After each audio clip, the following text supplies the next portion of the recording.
கடந்த 17ஆம் தேதியிலிருந்து அக்டோபர் 2ஆம் தேதி வரலும் நாம சேவை வாரங்களாக 2 வாரத்தை சேவை வாரமாக கடந்த 10 ஆண்டுகளாக கடைபிடித்துக் கொண்டு வருகிறோம். இந்த சேவை வார நிகழ்ச்சிகள்ல 17ஆம் தேதி அன்றைக்கு விஸ்வகர்மா தினம், மாண்புமிகு பிரதமர் திரு நரேந்திர மோடிஜி அவர்களுடைய பிறந்த தினம். அந்த தினத்துல மருத்துவ கேம்பெயின்ஸ், அதாவது பிளட் டொனேஷன் கேம்ப், அதை தொடர்ந்து மருத்துவ முகாம்கள் இந்தியா முழுவதும் சேவைக்காக நடத்தி கொண்டிருக்கின்றோம். அதைத் தொடர்ந்து 18ஆம் தேதியிலிருந்து வருகிற 2ஆம் தேதி வரலும் அனைத்து பகுதிகளிலுமே சுகாதார, அதாவது ஸ்வச் பாரத் என்று சொல்லக்கூடிய சுகாதாரமான பாரதத்தை முன்னெடுக்கும் வகையில் ஸ்வச்சதா 4.0 அந்த இயக்கத்தை நடத்தி கொண்டிருக்கிறோம். முதல்ல 2014 நாம் நம்முடைய மாண்புமிகு பிரதமர் திரு நரேந்திர மோடிஜி அவர்கள் ஆட்சிக்கு வந்த பிறகு சுகாதாரத்தை வலியுறுத்தி ஒரு மாபெரும் இயக்கத்தை நடத்தி 5 ஆண்டுகள்ல சுகாதாரத்திற்கான ஒரு மிக முக்கியமான படிக்கல்லாக அந்த ஆட்சி அமைந்திருந்தது. அந்த ஆண்டுகள் அமைந்திருந்தது. அனைத்து பகுதிகளுக்கும் இன்றைக்கு 100% வீடுகள்ல இலவசமாக டாய்லெட் கட்டி கொடுக்கப்பட்டிருக்கிறது. அனைத்து பள்ளிகளிலுமே கூட இன்றைக்கு பெண் குழந்தைகள் இருக்கிற பள்ளிகளுக்கு 100% பள்ளிகள்ல டாய்லெட் வசதி செய்து கொடுக்கப்பட்டிருக்கிறது. இது முதல்ல. இரண்டாவது பண்ணும் பொழுது அரசாங்கத்தில் இருக்கிற ஃபைல்களை நாம் அந்த ஃபைல் எல்லாம் கூட கிளியர் பண்ணணும் அப்படின்றது. அது மாதிரி அந்த ஸ்வச்சதா சேவா இயக்கமானது முழுமையாக அலுவலகங்கள் இருக்கிற ஃபைல்கள் 20 வருஷம் 30 வருஷமெல்லாம் இருந்த ஃபைல்கள் எல்லாம் கிளியர் பண்ணும்.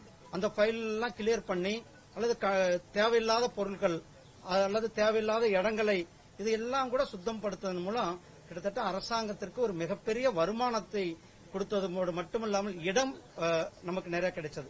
இங்க கூட நம்ம பக்கத்தில் இருக்கிற பில்டிங்ல நிறைய இடம் அப்படி இருந்தது. அந்த இடத்தையெல்லாம் கிளீன் பண்ணி அப்ப நம்ம பிஐபி மற்ற அலுவலகங்கள்லாம் சாஸ்திரி பவன்ல இருந்து இப்ப இங்க சொந்த இடத்திற்கு வந்திருக்கிறது. இதனால வாடகை மிச்சமா இருக்கிறது, சொந்த இடத்துல இருக்கிற அந்த நிம்மதி இருக்கிறது. இப்படி பல அலுவலகங்கள்ல 20 வருஷம் 30 வருஷமான வாகனங்களை ஏலம் விடாம இருந்தது.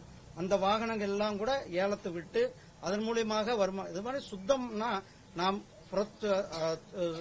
சுத்தம் மட்டும் இல்லாமல் அலுவலக ஃபைல்களை கிளியர் பண்றது, ஃபைல்கள்ல கிளியர் பண்ணி சுத்தமாக வைக்கிறது, அந்த இடத்தை சுத்தமாக வைக்கிறது. இப்படி ஸ்வச் பாரத் 2 ஆனது நடந்தது. இதை தொடர்ந்து இப்பொழுது ஸ்வச்சதா இயக்கமானது நாம் தொடர்ந்து இன்றைக்கு நடத்தி கொண்டிருக்கின்றோம். இன்றைக்கு அதனுடைய ஒரு பகுதியாக இன்றைக்கு இங்க இந்த வருடம் மரங்களை நாம் அதிகமாக வைக்க வேண்டும். ஒரு தாயின் பெயர்ல ஒரு மரம் அப்படின்ற அந்த இயக்கத்தை நம்முடைய மாண்புமிகு பிரதமர் திரு நரேந்திர மோடிஜி அவர்கள் தொடங்கி வைத்தார்கள். அது இன்றைக்கு இந்தியா முழுவதும் அனைத்து பகுதிகளிலுமே நாம் நடத்தி கொண்டு இன்றைக்கு அதனுடைய ஒரு பகுதியாக இன்றைக்கு நம்முடைய பாரத தாயின் பெயர்ல இங்க ஒரு மரத்தை நாம் இன்றைக்கு நட்டிருக்கிறோம். போன வாரம் நான் வரும்போது ஆல் இந்தியா ரேடியோவில் இந்த நிகழ்ச்சியானது நடந்த அங்க ஒரு மரத்தையும் நாம் நட்டிருக்கிறோம். அப்படி நாம் இந்தியா முழுவதும் எங்கெங்கு செல்கிறோமோ இந்த நிகழ்ச்சியானது நடந்து கொண்டிருக்கிறது. 2 நாட்களுக்கு முன்னாடி டெல்லியில எங்களுடைய சிபிஎஸ்இ என்ற அலுவலகத்தில் நானும் மரியாதைக்குரிய அமைச்சர் திரு அஸ்வின் வைஷ்ணவ்ஜி அவர்களும் கலந்து கொண்டு அங்கு இந்த ஸ்வச்சதா பிளட்ஜ் எடுத்துக்கொண்டு அங்கேயும் தாயின் பேர்ல ஒரு மரத்தை வைத்திருக்கிறோம். இது மக்கள் அனைவரும் இந்த இயக்கத்தில் தங்களை ஈடுபடுத்திக் கொள்ள வேண்டும். அவர்கள் அனைவரும் சுகாதார இயக்கத்தில் தங்களை ஈடுபடுத்திக் கொள்ள வேண்டும். ஒவ்வொருவரும் கூட தன்னுடைய தாய் பேர்ல ஒரு மரத்தை வைக்க வேண்டும். இந்த நாட்டினுடைய கிரீனரி, அதாவது சுத்தமான காற்று, சுகாதாரமான காற்று, சுத்தமான தேசம், இதெல்லாம் நமக்கு வேண்டும். ஆகையால் நாம் அனைவரும் நம்மளுடைய வீடுகளில் ஒரு மரத்தை வைப்போம் என்பதையும் இந்த நேரத்தில் கேட்டுக்கொண்டு நம்ம எல்லாம் பார்க்கிறோம்.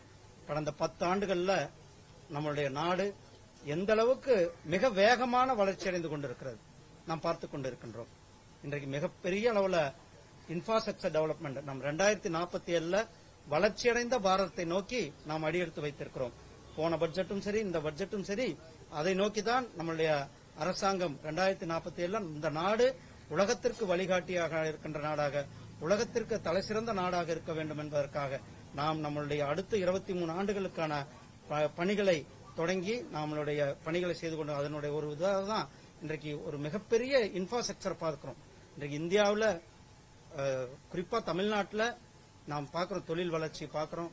அதே போல ரோடுகள், highways, express highways, industrial corridors, Bangalore to Chennai, Chennai to Visakhapatnam, இப்படி எல்லாம் இந்த மிகப்பெரிய இண்டஸ்ட்ரியல் காரிடாரை நம்முடைய அரசாங்கம், நம்முடைய பிரதமர் திரு நரேந்திர மோடிஜி அவர்கள் கொண்டு வந்திருக்கிறார்கள்.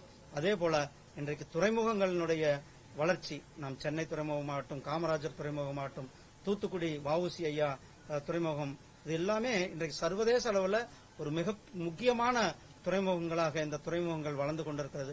அதே இல்லாமல் திருமலைசில ஒரு லாஜிஸ்டிக் பார்க்க நாம் கொண்டு வந்திருக்கிறோம். அதே போல இங்க நிலுவையில் இருந்த மதுரவாயில் சென்னை போர்ட், அந்த ரோடையும் நம்முடைய அரசாங்கம் அதை துரிதப்படுத்தி அந்த பணிகளை இப்பொழுது துவங்கி அந்த பணிகளும் நடந்து கொண்டிருக்கிறது.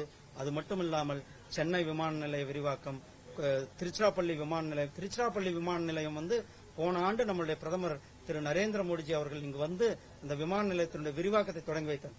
அதன் மூலம் இப்பொழுதைக்கு அதனுடைய விமான நிலையத்தினுடைய செயல்பாடு 100% செயல்பாடானது உயர்ந்திருக்கிறது. உயர்ந்தது மட்டும் பயணிகளினுடைய எண்ணிக்கை அதிகமாக இருக்கிறது. அதே போல தமிழ்நாடு அரசாங்கம் உடனடியாக கோயம்புத்தூர் விமான நிலையத்திற்கான அந்த 200 ஏக்கர் இடம் கொடுக்க வேண்டியது இருக்கிறது. அதையும் அவர்கள் கூடிய சீக்கிரம் கொடுத்தாங்கன்னா அதனுடைய வேலைகள், என கோயம்புத்தூர் ஒரு மிக முக்கியமான அந்த பகுதி தொழில் வளர்ச்சிக்கு முக்கியமான பகுதியாக இருக்கிறது. அதுவும் அந்த பணியானது நடைபெறுவதற்கு வசதியாக இருக்கும். அதே போல பாம்பன் ரயில் நிலையம், இந்த இன்ஃப்ராஸ்ட்ரக்சர் ஆர்ட் ஆஃப் கலை என்று சொல்லுவோம், அதுக்கு ஒரு சிறந்த எடுத்துக்காட்டு நம்மளுடைய பாம்பன் ரயில் பாலம். அந்த ரயில் பாலம் இன்றைக்கு முழுவதுமாக கிட்டத்தட்ட 100% பணியானது நிறைவு பெற்றிருக்கிறது. நாம் எந்த அளவுக்கு இன்ஃப்ராஸ்ட்ரக்சர்ல இன்றைக்கு மிக வேகமாக முன்னேறி இருக்கிறோன்றதற்கு ஒரு உதாரணம் நம்மளுடைய பாம்பன் ரயில் நிலையம். அதே போல ரயில்வேனுடைய வளர்ச்சிக்காக 6300 கோடி ரூபாய் இந்த ஆண்டு நிதியாண்டில் ஒதுக்கப்பட்டிருக்கிறது. நிதியாண்டில் 9 புதிய ரயில் பாதைகள் கொடுக்கப்பட்டிருக்கிறது. அமிர்த் பாரத் ரயில் நிலையங்கள் உயர்த்தப்பட்டிருக்கிறது. அதேபோல சென்னை எழும்பூர் ரயில் நிலையம், காட்பாடி ரயில் நிலையம், கோயம்புத்தூர் ரயில் நிலையம், சேலம் ரயில் நிலையம், மதுரை, கன்னியாகுமரி, ராமேஸ்வரம், இந்த ரயில் நிலையங்கள் எல்லாமே ஒரு பெரிய அளவுல சர்வதேச தரத்துல அந்த ரயில் நிலையங்கள் இன்றைக்கு விமான நிலையங்கள் போல இந்த ரயில்வே நிலையங்களுடைய செயல்பாடு இன்றைக்கு நாம் அங்கெல்லாம் பார்த்திருக்கிறோம்.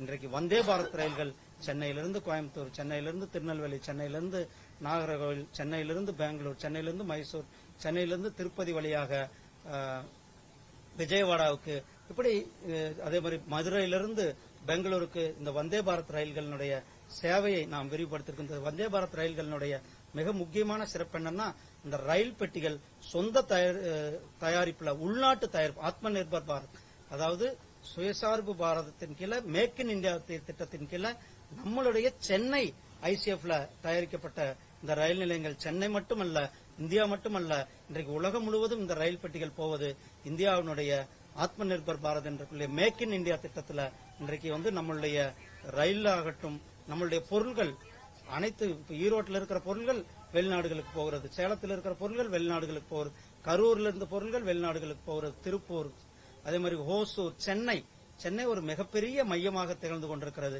ஆட்டோமொபைல் செக்டர்ல உலகத்திலேயே அதிகமான ஆட்டோமொபைல் வாகனங்கள் ஏற்றுமதி செய்கின்ற, உள்நாட்டில் தயாரிக்கப்பட்டு ஏற்றுமதி செய்கின்ற ஒரு மிகப்பெரிய ஹப்பாக சென்னை இருந்து கொண்டிருக்கிறது.